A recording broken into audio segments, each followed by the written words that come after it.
Magsitayo na po ang lahat.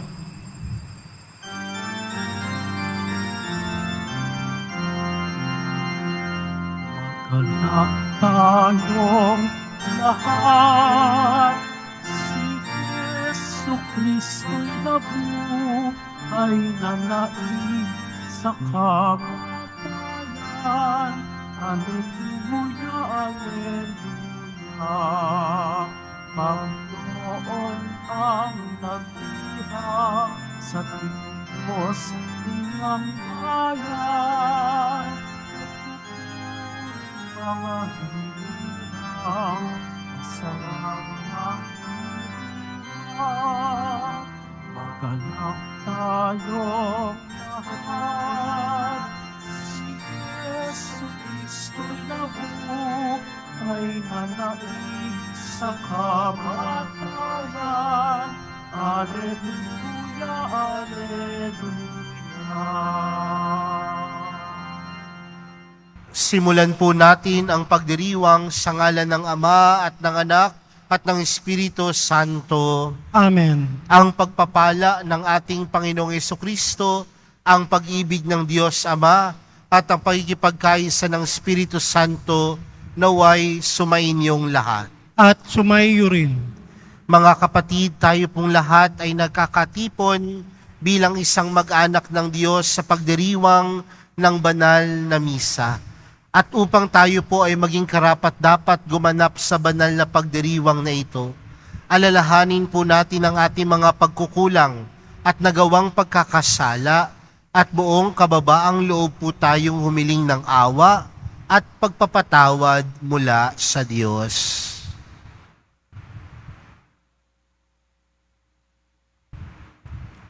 Inaamin ko sa makapangyarihang Diyos at sa inyo mga kapatid na lubha akong nagkasala sa isip, sa salita at sa gawa at sa aking pagkukulang. Kaya sinasamo ko sa mahal na Birheng Maria, sa lahat ng mga anghel at mga banal, at sa inyo mga kapatid na ako'y ipanalangin sa Panginoong ating Diyos. Kaawaan tayo ng makapangyarihang Diyos, patawarin tayo sa ating mga kasalanan at patnubayan tayo sa buhay na walang hanggan. Amen.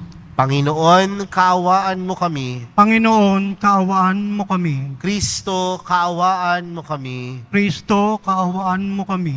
Panginoon, kaawaan mo kami. Panginoon, kaawaan mo kami. Manalangin tayo.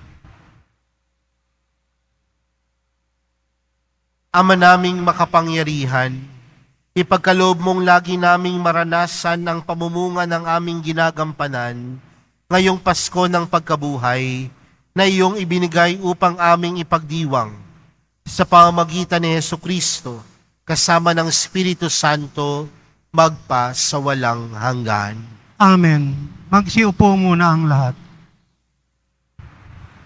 Pagbasa mula sa mga gawa ng mga apostol.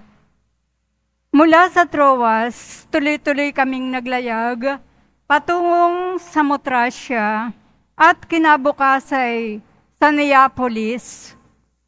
Mula ro'y nagtungo kami sa Filipos, isang kolonyang Romano at pangunahing lungsod sa dakong iyon ng Macedonia.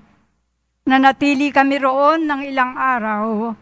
At ng araw ng pamamahinga, lumabas kami ng lungsod at nagpunta sa tabing ilog sa isang puok na inaakala naming dakong panalanginan ng mga Hudyo. Naupo kami at nakipag-usap sa mga babaeng nagkakatipon doon.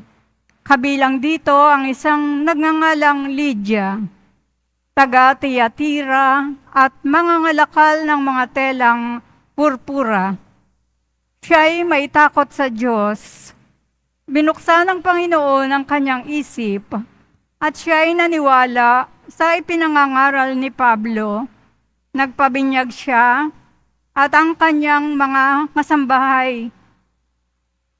Pagkatapos sinabi niya, "Kung itinuturing po ninyo akong tapat na lingkod ng Panginoon, doon na kayo tumuloy sa amin. Mahigpit ang kanyang anyaya, kaya't hindi namin napahindian ang salita ng Diyos. Salamat sa Diyos.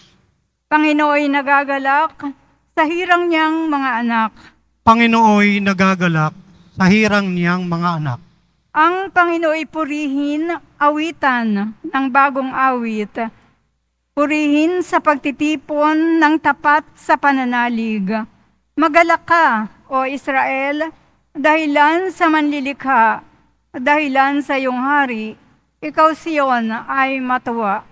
Panginooy nagagalak sa hirang niyang mga anak. Purihin sa pagsasayaw, purihin ang kanyang ngalan, alpatambol ay tugtugin, at siya ay papurihan. Panginooy nagagalak sa kanyang mga hirang, sa nagpapakumbabay, tagumpay ang ibibigay. Panginooy nagagalak sa hirang niyang mga anak. Sa tagumpay na natamo, magalak ang mga hirang.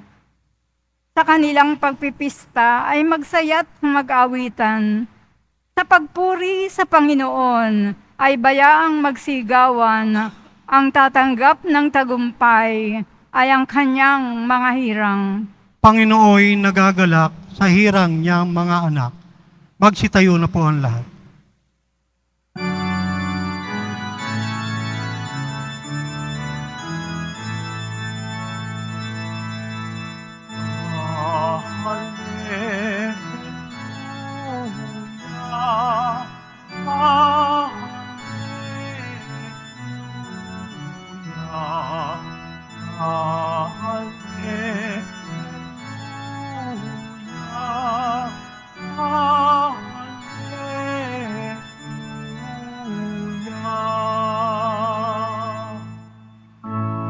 Kayo at ang Espiritu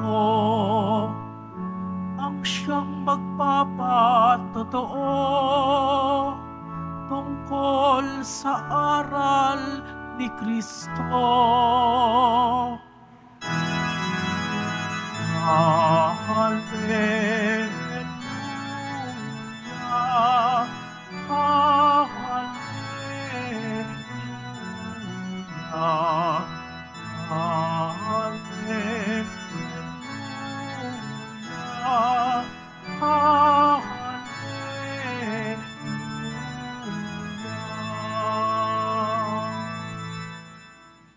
Sumainyo ang Panginoon. At sumayo rin. Ang mabuting balita ng Panginoon ayon kay San Juan.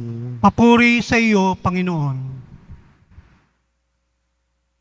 Noong panahong iyon, sinabi ni Jesus sa kanyang mga alagad, "Ngunit ang patnubay, ang Espiritu ng katotohanan, ang paparito mula sa Ama.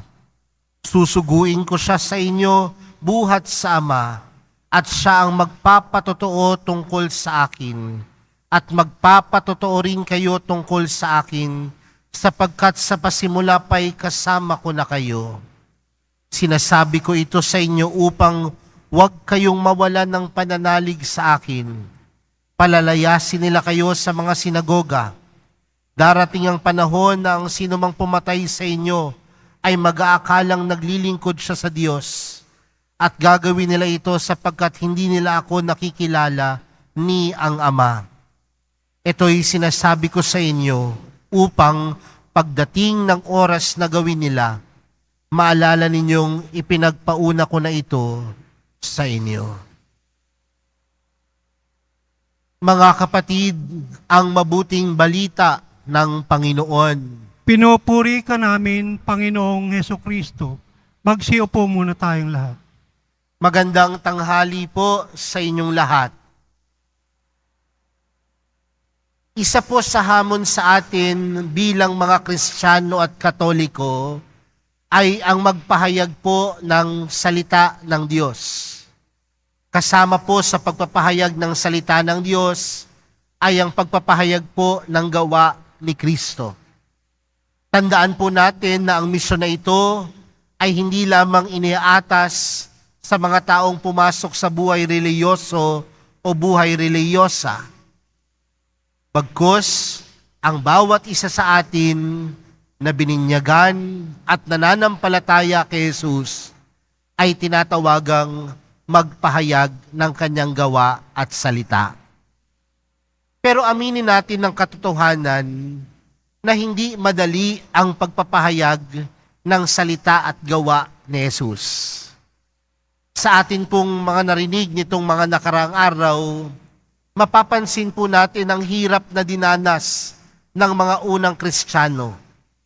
Nakaranas sila ng takot, nakaranas sila ng pangamba, nakaranas sila ng pag-uusig, nakaranas sila ng iba't ibang mga bagay na pwedeng pumigil sa kanila upang ipahayag ang salita ng Diyos.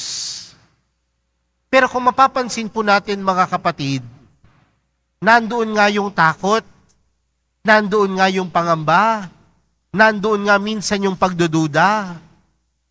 Pero bakit hanggang ngayon, patuloy tayong nagpapahayag ng salita ng Diyos?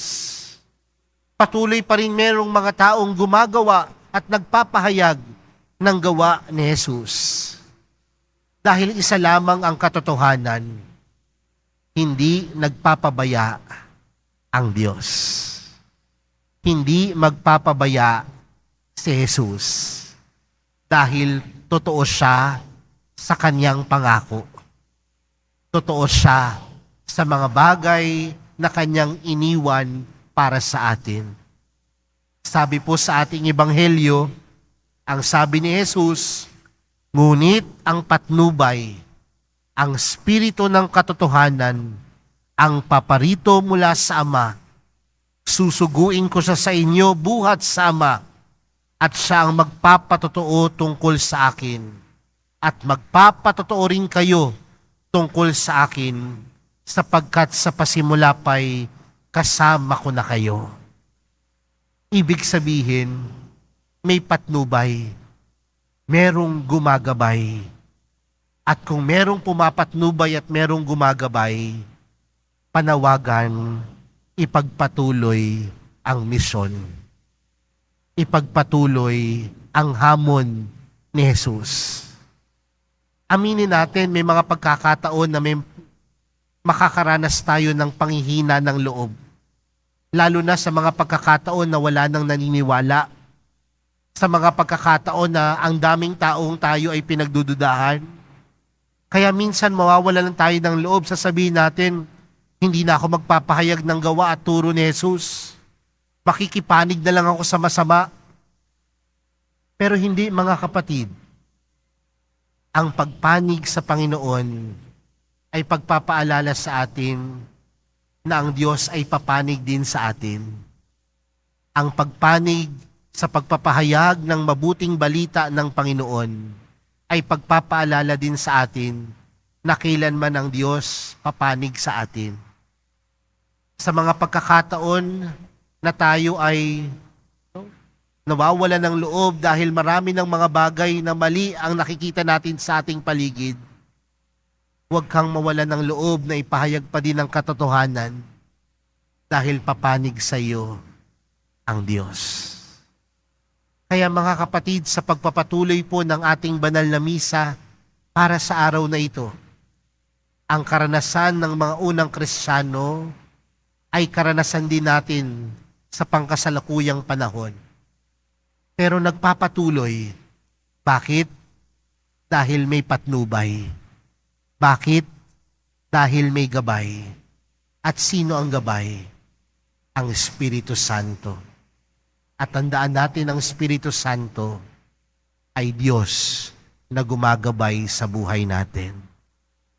Kaya ipanalangin natin na sa mga oras na tayo ay nawawalan ng loob, nawawalan ng lakas ng puso, nawawalan ng inspirasyon sa buhay na ito upang ipagpatuloy ang gawa at salita ng Diyos. Hayaan natin na papasukin at pakilusin natin ang Espiritu Santo na gagabay sa ating gawin ang mga bagay na ipinagkakalob sa atin ng Diyos. Amen. Magsitayo na po ang lahat.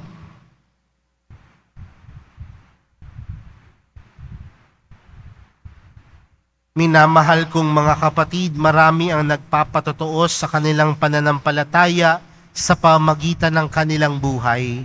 Dahil sa kanilang halimbawang nagdudulot ng inspirasyon sa atin, tumawag tayo sa Diyos na ating Ama at sabihin natin sa Kanya, Ama, loobin mong maging mga saksi kami para sa iyo. Ama, loobin mong maging mga saksi kami para sa iyo. Ang mga pinuno ng simbahan naway walang patid na magsikap sa paghahatid ng mensahe ng Diyos ng pagsisisi sa kasalanan sa mga taong may pusong tapat at naghahanap sa Diyos. Manalangin tayo. Ama, loobin mong maging mga saksi kami para sa iyo. Ang mga politiko at mga taong tinitingala sa larangan ng politika naway maging mga kasangkapan ng katotohanan ni Kristo sa pamamagitan ng marangal nilang pamumuhay. Manalangin tayo. Ama, loobin mong maging mga saksi kami para sa iyo. Ang mga pagsubok na dinaranas natin araw-araw naway hindi magpahina ng ating loob at sa halip ay magpalago ng ating pananampalataya. Manalangin tayo. Ama, loobin mong maging mga saksi kami para sa iyo. Ang mga may sakit naway maging matatag sa kanilang pananampalataya at masigasig sa kanilang mithiin. Manalangin tayo. Ama, loobin mong maging mga saksi kami para sa iyo. Ang mga yumao naway makatagpo ng kapanatagan at kaligayahan sa kaharian ng Diyos. Manalangin tayo. Ama, loobin mong maging mga saksi kami para sa iyo. Ama, pagkalooban mo kami ng karunungan at katatagan sa pamagitan ng banal na Espiritu upang kami ay maging malalakas at matatapat na saksi sa iyong pag-ibig sa bawat yugto ng aming buhay. Hinihiling namin ito sa pamagitan ni Kristo, aming Panginoon. Amen. Magsiupo muna ang lahat.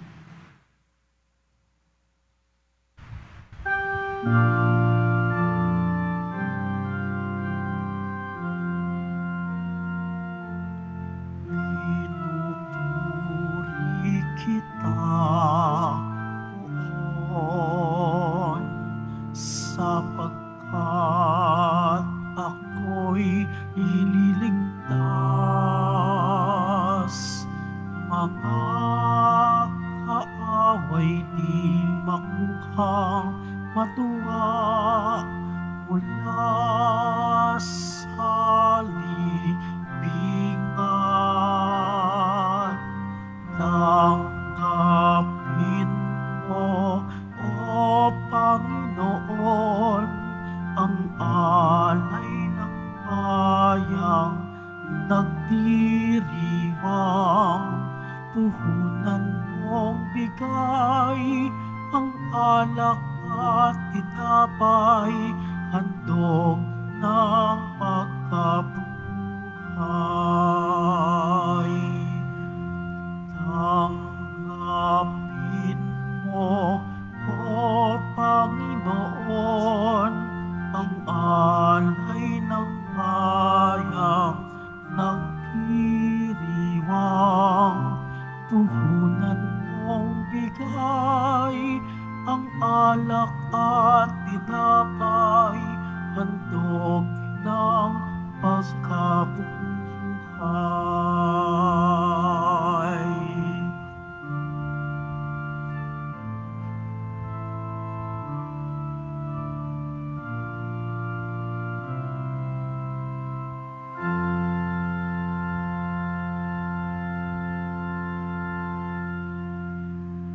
Magsitayo na po ang lahat. Manalangin po kayo mga kapatid upang ang paghahain natin ay kalugdan ng Diyos amang makapangyarihan. Tanggapin nawa ng Panginoon itong paghahain sa iyong mga kamay, sa kapurihan niya at karangalan, sa ating kapakinabangan at sa buong sambayanan niyang banal. Ama naming lumikha, tanggapin mo ang mga alay ng iyong sambayanang natutuwa, ang pagkabuhay ng iyong anak na nilob mong aming ikatuwa ngayon ay papagbungahin mo ng galak na mananatili sa amin habang panahon sa pamamagitan niya kasama ng Espiritu Santo magpa sa walang hanggan. Amen. Sumainyo ang Panginoon. At sumayo rin, Itaas sa Diyos ang inyong puso at diwa. itinaas na namin sa Panginoon. Pasalamatan natin ang Panginoong ating Diyos. Marapat na siya ay pasalamatan. Ama naming makapangyarihan, tunay ngang marapat na ikaw ay aming pasalamatan. Ngayong ipinagdiriwang ang paghahain ng Mesiyas, ang maamong tupa na tumubos sa aming lahat. Ang katawan ng anak mong sa krus na bayubay ay handog ng pag-ibig na walang kapantay. Ito ang paghahaing ganap mong kinalugdan. Ito ang nilunggati ng dating pag-aalay. Ang buong sarili ng anak mong si Jesus ay inihain sa iyo upang kami matubos. Siya ang dambana at paring naghahandog. Siya pa rin ang tupang handog na ibinukod. Kaya kaysa ng mga anghel na nagsisiawit ng papuri sa iyo, nang walang humpay sa kalangitan, kami nagbubunyi sa iyong kadakilaan. Santo, Santo, Santo Panginoong Diyos ng mga hukbo, napupuno ang langit at lupa ng kadakilaan mo, o sana sa kaitaasan. Pinagpala ang naparirito sa ngalan ng Panginoon, o sana sa kaitaasan. Magsilod po ang lahat. Ama naming banal, ikaw ang bukal ng tanang kabanalan. Kaya't sa pamagitan ng iyong Espiritu, gawin mong banal ang kaloob na ito upang para sa amin maging katawan at dugo ng aming Panginoong Hesukristo. Bago niya pinagtiis ang kusang loob na maging handog, hinawakan niya ang tinapay, pinasalamatan kaniya, pinaghati-hati niya iyon, iniabot sa kanyang mga alagad at sinabi, tanggapin ninyong lahat ito at kanin. Ito ang aking katawan na ihahandog para sa inyo.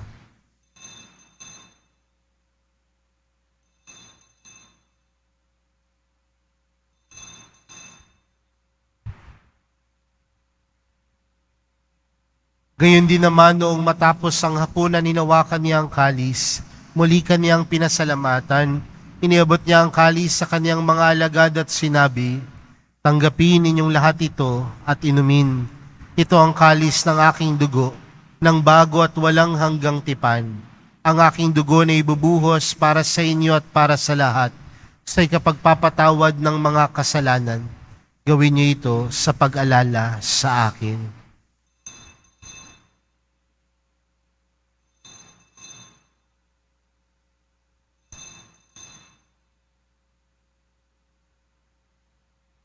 Magsitayo na po ang lahat. Ipagbunyi natin ang misteryo ng pananampalataya. Si Kristo'y namatay, si Kristo'y nabuhay, si Kristo'y babalik sa wakas ng panahon. Ama, ginagawa namin ngayon ang pag-alala at sa pagkamatay at muling pagkabuhay ng iyong anak. Kaya't inaalay namin sa iyo ang tinapay na nagbibigay buhay at ang kalis na nagkakaloob ng kaligtasan.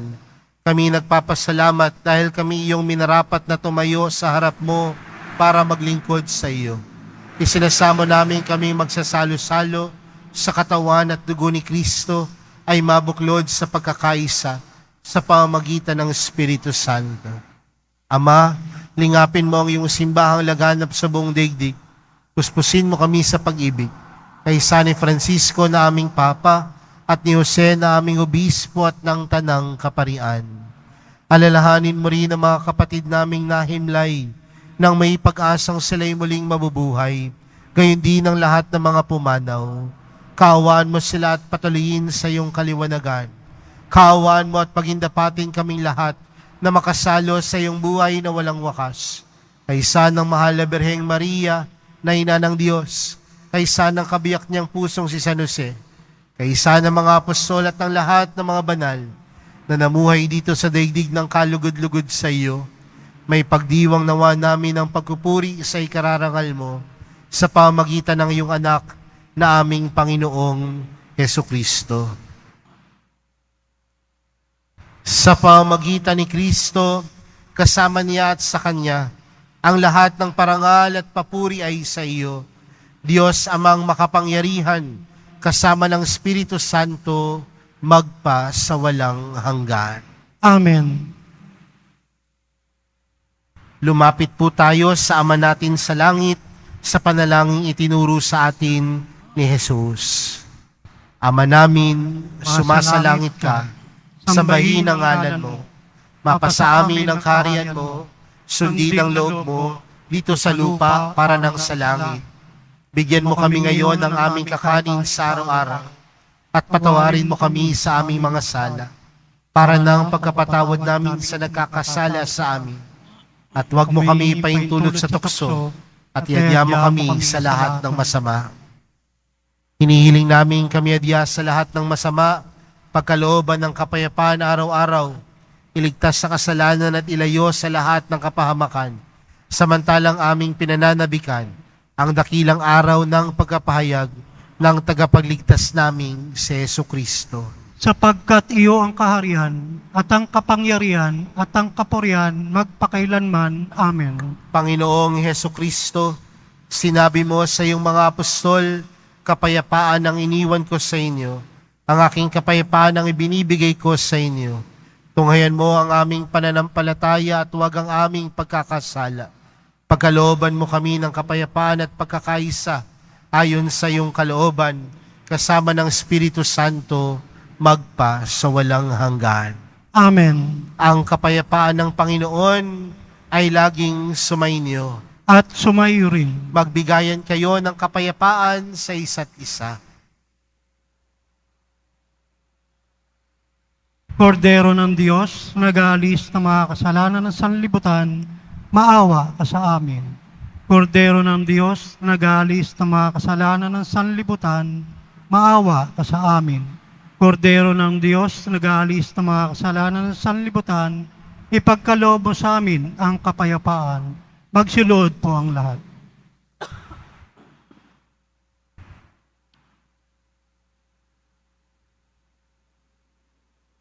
Narito po si Jesus, ang Kordero ng Diyos. Siyang nag-aalis ng kasalanan ng sanlibutan, mapalad ang mga inaaniyahan sa kanyang piging. Panginoon, hindi ako karapat-dapat na magpatuloy sa iyo, Ngunit sa isang salita mo lamang ay gagaling na ako. Pagsanggalang nawa ako ng katawan at tugon ni Kristo para sa buhay.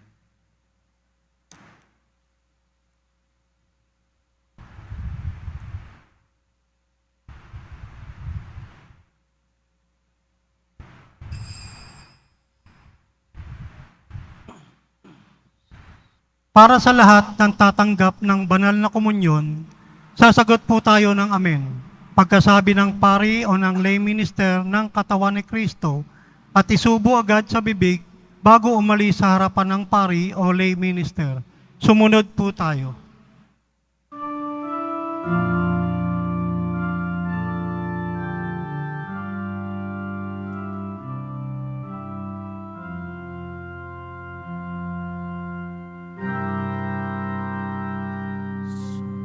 Sa akin ang Espiritu ng Panginoon. Ako'y hinirang niya upang tumugon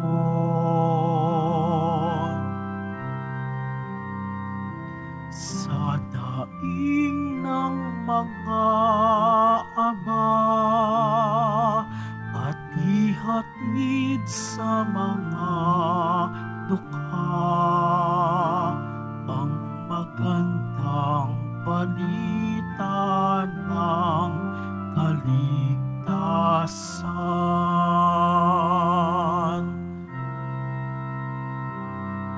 Sinugo ako upang ipahayag ang kalayaan sa mga pihak.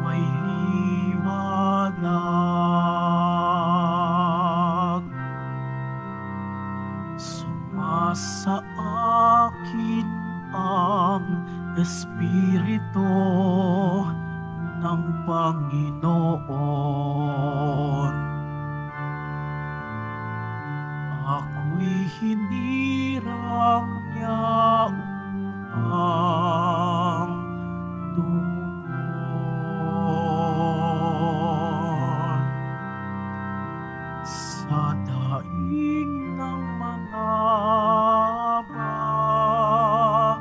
hati-hatid sa mga dukha, ang magandang balita ng kaligtasan.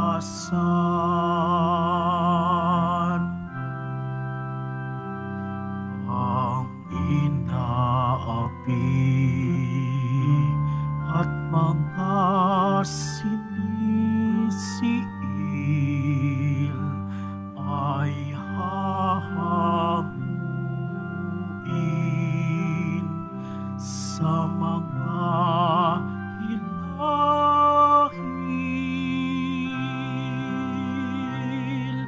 Ipahayag ang pagsapit ngayon ng tanging pagliligtas ng Panginoon.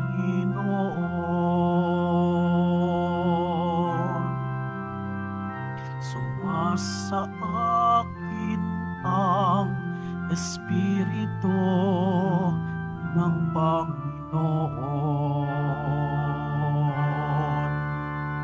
Ako'y hinirang niya upang tumugon sa daing ng mga aba at ihatid sa mga dukha ang magandang balita ng kaligtasan. Tingin tayo. Ama naming mapagmahal, tunghayan mo at lingapin ang iyong sambayanan na minarapat mong makinabang sa piging at pang magpakailanman. Ipagkaloob mong kami maluwalhating makarating sa pagkabuhay na magtatampok sa amin sa iyong piling. Sa pamamagitan ni Jesucristo, kasama ng Espiritu Santo, magpa sa walang hanggan. Amen. Sumainyo ang Panginoon. At sumayo rin. Mahal na pong Jesus Nazareno, inihayag mo sa pamamagitan ng krus ang walang maliw na pag-ibig ng Diyos sang katauhan. Pakinggan mo ang kahilingan ng iyong angkan na nagsusumamo sa iyo. Makamtan nawa nila ang iyong katugunan at tanggapin ang kasagutan na may utang na loob na tinatanaw. Basbasan din po ninyo ang mga dala-dala nilang mga imahin at dasalan. Sa pamamagitan ng bendisyon na ito, naway maalala nila ang mga pangako nila noon sa binyag, na ikaw ang kanilang ibigin at paglilingkuran bilang Panginoon, magpa sa walang hanggan. Amen. At pagpalain po kayong lahat ng makapangyarihang Diyos, Ama, Anak, at ng Espiritu Santo. Amen. Humayo kayong taglayang kapayapaan ng Poong Jesus Nazareno. Salamat sa Diyos.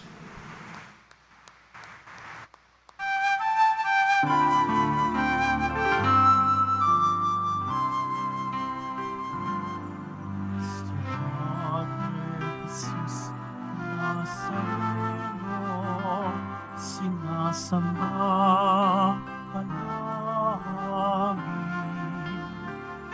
Pinipinto ka namin.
sa